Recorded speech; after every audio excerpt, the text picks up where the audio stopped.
In the previous class, we wrote some formulas for circular ring. So, this is a circular ring.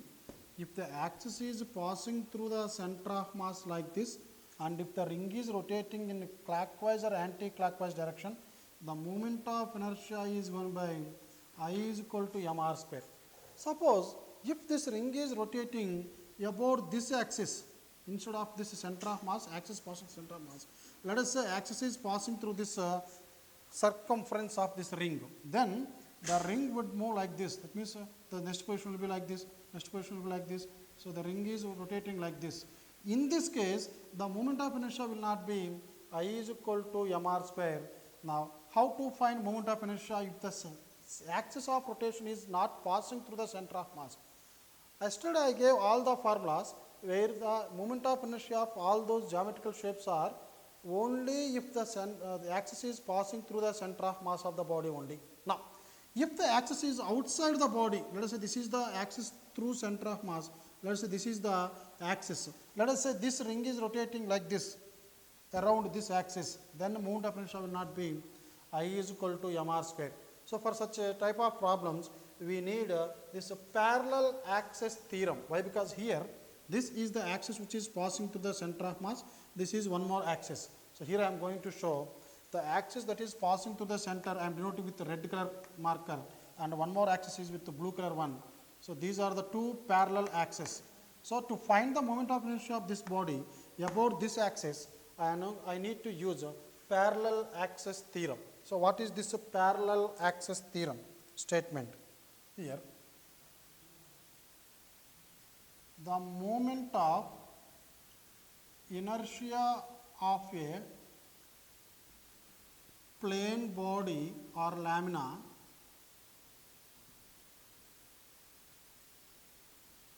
about any axis is equal to sum of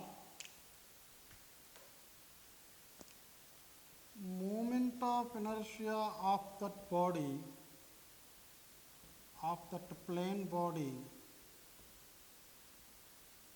about center of mass of the body and moment of inertia and product of mass of the body and the square of the distance between two parallel axes.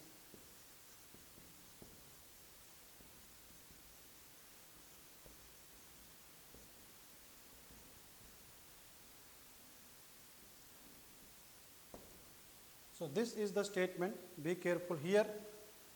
Let me take one plane lamina. Please remember this one. The parallel axis theorem can be applied only for plane body or plane lamina like a paper or like a disc.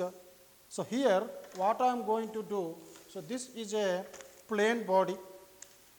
For this rectangular plane lamina, we know that center of mass will pass through the geometric center only. So, let us say this is the center of mass of this body. Here, when I am rotating this one, it will have moment of inertia. So, let us say that is I. But if it is rotated here, while rotating this one, the mass in this side is equal to mass on this side. So, it is rotating, as it is very big paper, it is bending here. So, let me take this body like this. So, this will be the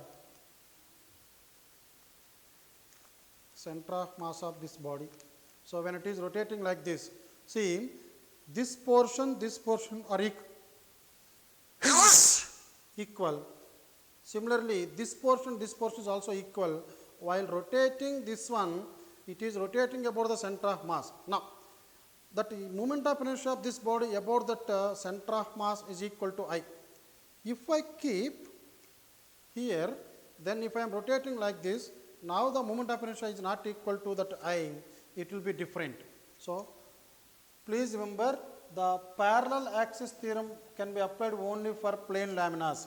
So, now here what I am going to write, I am going to take one plane body like this. So, this is a plane body. Let us say this is the center of mass of this body. So, the axis is passing through this one. So, this is the axis of rotation here. This is the axis of rotation. So, this will pass like this. So, it is rotating about this axis in this direction. Now, if I take a particle here, let us say I am taking a particle whose mass is m and whose distance from this one is let us say x. Now, what is the moment of inertia of this body about this axis which is passing through center of mass? So, now I am taking this as center of mass. So, now let me take this distance from here to here, let me take it as r only. So, what is the moment of inertia of this particle about the center of mass? Moment of inertia of that particle about center of mass is given by mass into square of the distance. Now, for small particles, single particle, we can use this formula m into r square. Now, if you consider one more axis somewhere here, which is outside the body or inside the body, or it may be somewhere here, but I am taking a axis which is just outside the body. Let the distance between these two is a. This is a distance a.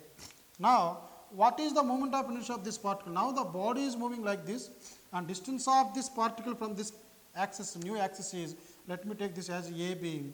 So, what is IAB? IAB is given by m into what is the distance of this particle from this red color axis? A plus r. So, this is A plus r whole square. So, this is the moment of inertia of that particle about AB, only for particle. Remember, this is for a particle of mass m.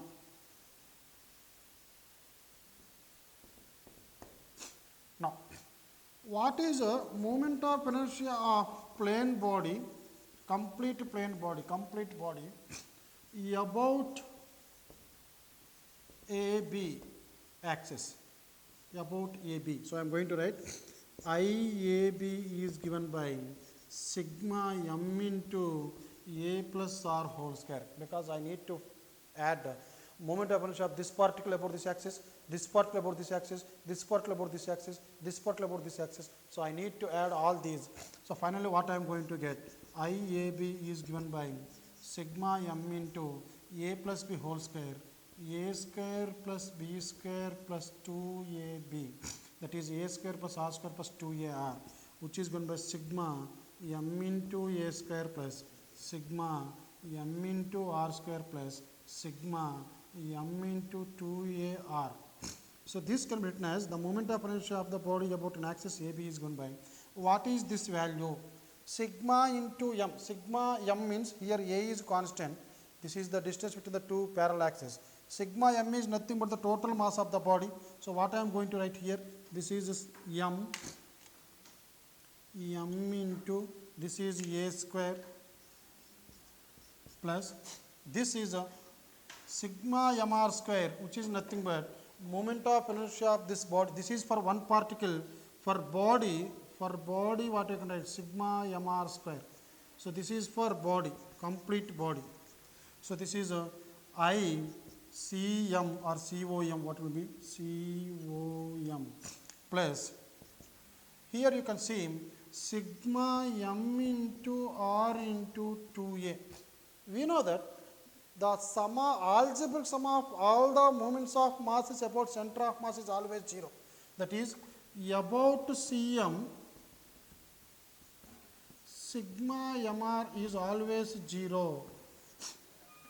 That means mass into distance. If you take this particle, this particle, this particle, if you consider all these particles, the algebraic sum of all these masses, moments of masses is always 0. So, this will become 0 here. The value of sigma mr is 0.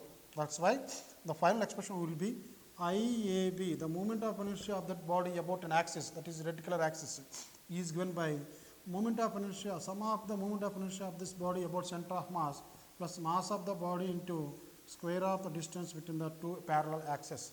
So, this is the statement. Now, from this you just observe this statement here. The moment of inertia of a plane body, this is moment of inertia of the plane body about any axis. Here AB is the axis about any axis. So I am taking AB is one of the axis, is equal to sum of, so I am adding two quantities here, sum of moment of inertia of that plane body about center of mass. So I am adding two quantities here. One is moment of inertia of the plane body about the center of mass, then and the square of the distance between parallel axis, product of mass of the body. So what I am doing, I am adding this and this. One quantity is moment of inertia about the center of mass, other quantity is total mass of the body and the square of the distance between the two parallel axes. Here you can see this blue color line first axis that is passing through the center of mass, and the red color line is the axis which is taken outside. Distance between these two is a. So it is telling that square of the distance is a, square of distance is a square.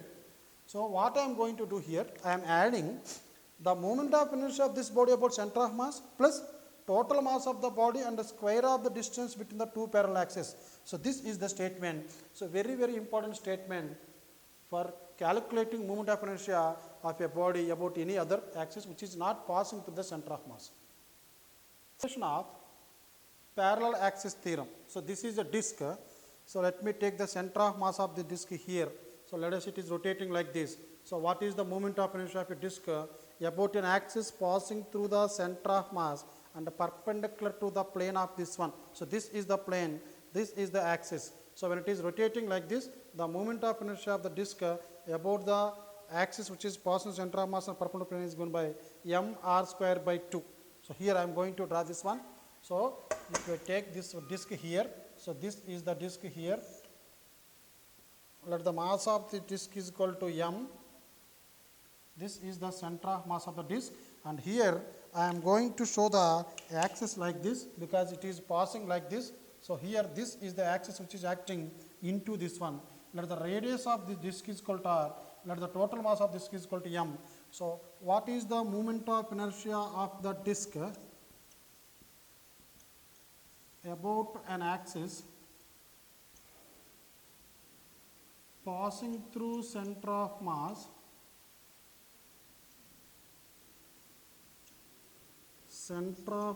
of disc and perpendicular to the plane.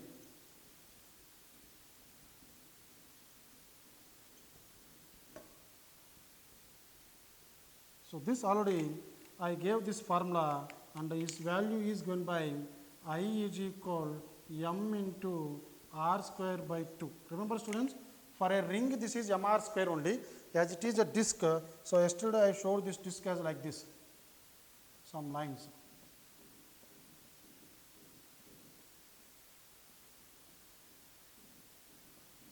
So this is the disc.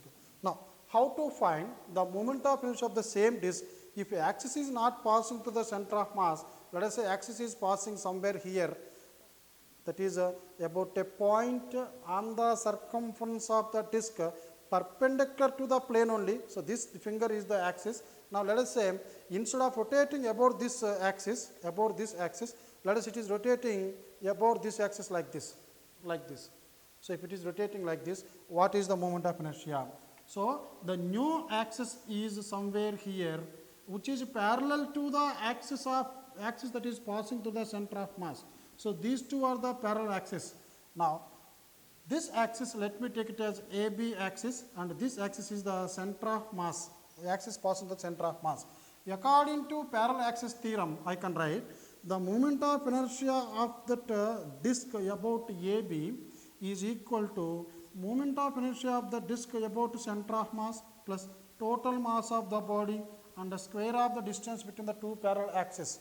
We know this formula, the moment of inertia of the disc about center of mass is given by mr square by 2 plus total mass of the body is m, and the total distance between the two parallel axes is a is equal to r here. So this is r square.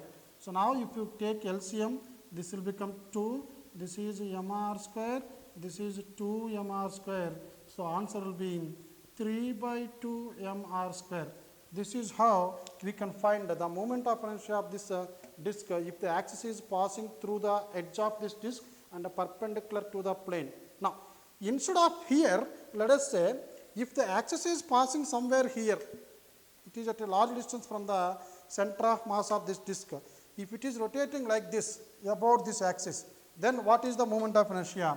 Now, in same case, this is the disk, this is the center of axis passing to the center of mass, and here I have taken one axis which is passing like this. Distance between these two, let us say 5r. Then what is the moment of inertia about this axis AB? So I am going to use the same expression here. The moment of inertia of the disk about AB, this is the disk, is given by moment of inertia of the disk about an axis which is passing to the center of mass, and the mass of the disk and the square of the distance between the two parallel axes, which is equal to 5r whole square.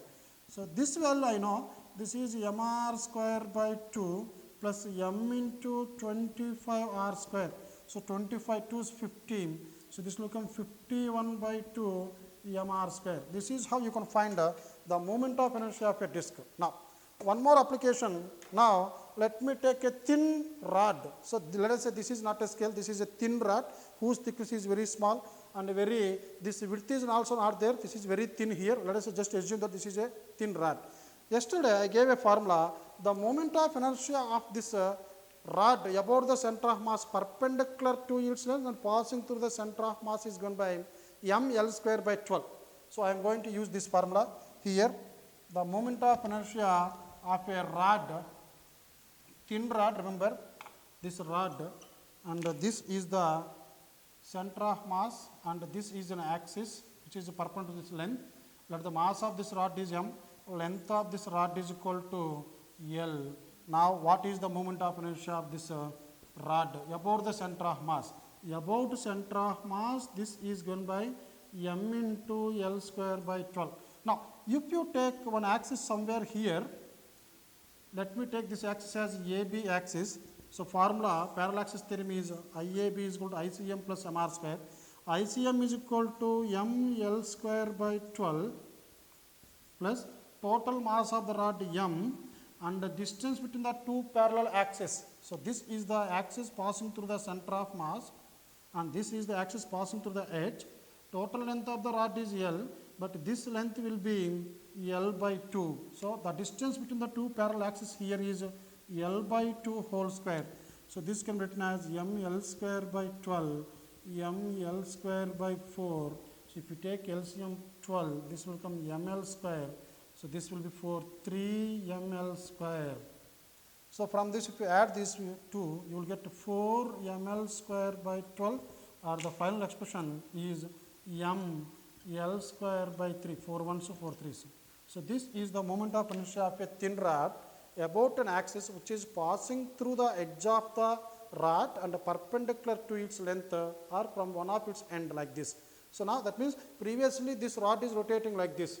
So, if the rod is rotating like this, the moment of inertia will be ml square by 12. If rod is rotating about this axis like this, then moment of inertia will be ml square by 3. Here 12, moment of inertia is ml square by 12, but here ml square by 3. As the denominator is less, the moment of inertia will be more. So, here when the moment of inertia is more, that means when it is rotating like this, by applying a small torque, we can stop easily. When it is rotating like this, we need to apply more torque. Why? Because it has more moment of inertia. So, that means to stop its rotational motion, we have to use more torque. The next one is perpendicular axis theorem. So, what is this perpendicular axis theorem? We know this is x-axis, this is a y-axis, and this is a z-axis. Now, if you take 3 different axes here, x-axis, y-axis and z-axis here, which are mutually perpendicular to each other. Now, consider a point P here whose mass is m. So, I am going to take one point here P, so whose mass is m. We know that the distance of the particle from x-axis is the y-coordinate and the distance of the particle from y-axis is x-coordinate. So, now if you divide this into some parts like this, and this distance is 3 units here. So, let me take it as x. So, distance of this particle from y-axis is x-coordinate and distance of this particle from x-axis, this is a y-coordinate. Now, If this particle is moving or rotating about y-axis, so this is y-axis and let us say this is the particle. If it is rotating around x-axis, if it is rotating about this x-axis, then what is the moment of inertia of that particle? For particle of mass m, so what is the moment of inertia of this particle about y-axis? Mi about x-axis. We know the formula.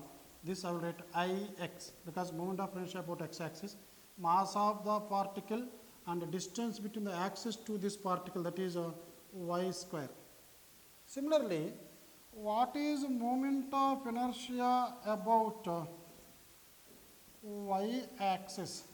So this is if it is the y-axis, if it is the particle, if it is revolving, rotating around y-axis, then this will be given by Iy is equal m into x square. Now, if you take this as a z-axis, now if it is, actually I am drawing here z-axis, but actual direction is this one. If this particle is moving around z-axis, what is the moment of inertia about z-axis? About z-axis, Iz is given by m into the distance of this particle from z-axis. So let me take this is the r, is this one r, so this will become m r square. The perpendicular axis theorem states that Iz is equal to Ix plus Iy. This is the equation for perpendicular axis theorem. And if you want to write as a statement here, we can write the statement as the moment of inertia of a particle about an axis is equal to the moment of inertia of the same particle about two mutually perpendicular axes which are perpendicular to each other and passing through the center of mass of this one. So here I am going to explain this one. I can write Iz is equal to Ix plus Iy, or Ix plus Iy can also be written as Iz.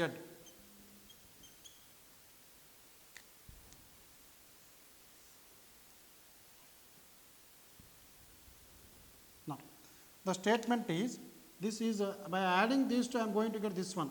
The sum of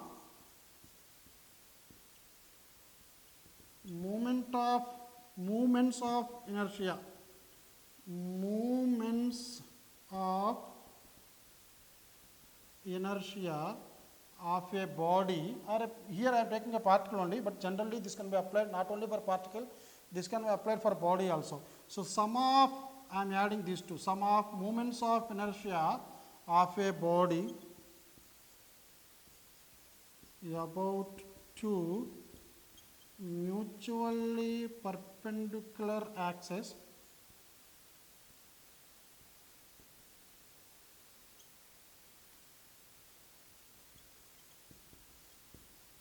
is equal to, so first what I am going to do, I am going to add the moment of inertia, that is Ix and Iy. I am adding these two about two mutually perpendicular. Here x and y are mutually perpendicular to each other, and this is equal to what? Equal to moment of inertia equal to moment of inertia of that body, same body. But what is the z-axis here? Z-axis is perpendicular to the plane in which the body is placed or body is present. So moment of inertia of that body about another axis or about an axis which is perpendicular to the plane of the body, perpendicular to the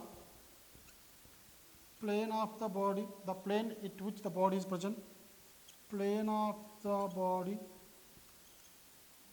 and passing through, that axis is passing through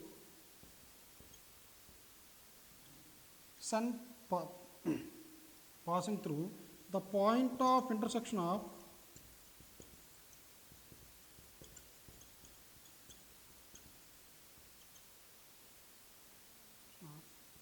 the two axes. point of intersection of the first two axes here. First two axes. Here you see this one. The perpendicular axis theorem states that it is the sum of moments. So I am adding two moment of inertia. But how these moment of inertia are acting here? That means they are two axes which are x and y, which are mutually perpendicular to each other, and it is equal to. So the sum of these two will be equal to Iz, that is moment of inertia of the same body about an axis which is perpendicular to the plane. Here z axis is perpendicular to the plane and passing through the point of intersection of the first two axes. So x and y are the first two axes. This is the point of intersection of the first two axes, and z axis passing through this one. So here, how to prove it? This is the statement. Now let me take. Let the mass of the body is equal to 1 gram, and x distance. This is around 3 units, and this is 1. Now what I am going to do? So what is Ix? We know that mass into distance. Here if it is rotating around x-axis, so what is Ix if it is moving, revolving around this one? So Ix is given by mass 1 into distance is 1 square. So this is 1. This is gram cm square, because I am taking this in centimeters, this is also in centimeters. I am not solving this in this problem in SI units. Now what is Iy? This is also m into x square, this is m into y square, this is mx square, mass 1 only. X value is 3, so this will be 3 square, that is 9 grams cm square. Now, the theorem states that the sum of these two, that is Ix plus Iy is given by 1 plus 9, which is equal to 10 grams cm square. This is Ix plus Iy. But how this can be equal to Iz? We will check. As it is z axis, so this is a right angle triangle here. This length is 3, this length is 1. How to find I value? R is equal to 3 square plus 1 square. R value is equal to root 10. So now what is Iz? Iz is given by, if it is the z axis, if it is the mass, if it is revolving around the z axis like this, then this is given by m into the distance square. 1 into distance is root 10 whole square. This is 10 grams cm square. So it is clear that the sum of the moment of inertia of this particle about two mutually perpendicular axes is equal to the moment of inertia of the same body about another axis, which is perpendicular to the plane of this body and passing through the point of intersection of the first two axes. So this is how we can prove it, but proof is not there in PU syllabus. Just remember only the statement and the final expression, which is equal to Ix plus Iy is equal to Iz. Application of perpendicular axis theorem. So let me take the same disk here. We know the moment of inertia of this disk about this axis, which is passing through the center of mass of this disk. Perpendicular to its plane is given by m r square by 2. So I am going to take the disk here. So this is the disk, and this is the circumference of this disk. So this is the center of mass of the disk. If axis is passing through the center of mass and perpendicular to the plane, so about this axis, reticular axis, I am going to write we know that this is x-axis, this is y-axis. So this I am taking as Iz is equal to m r square by 2. Now, what is the moment of inertia of this disk about this axis or about this axis? Now take this disk once again. If it is rotating about this axis like this in an anti-clockwise direction or clockwise direction, moment of inertia m r square by 2. If the axis is like this about a diameter, that means this is the axis now. If it is revolving around this axis, moment of inertia, let us say this is Ix. If it is rotating about x-axis. If it is rotating about y-axis like this, about y-axis, and this is also same. There is no difference between Ix or Iy. Both are same. So this is Iy. So what is this Ix and what is this Iy? We know that from perpendicular axis theorem, Ix plus Iy must be equal to Iz. But here it is clear that Ix is equal to Iy, because about any diameter, moment of inertia will be same here. About this, about this, about this, about this. And even if you take like this, about any diameter, moment of inertia will be same. Now, This can be written as Ix is equal to Iy. I am going to write Ix plus Ix is equal to mr square by 2. 2Ix is equal to mr square by 2. Ix is equal to mr square by 4. Similarly, what is Iy? This is also mr square by 4. So this is how you can use this perpendicular axis theorem to find out the mode of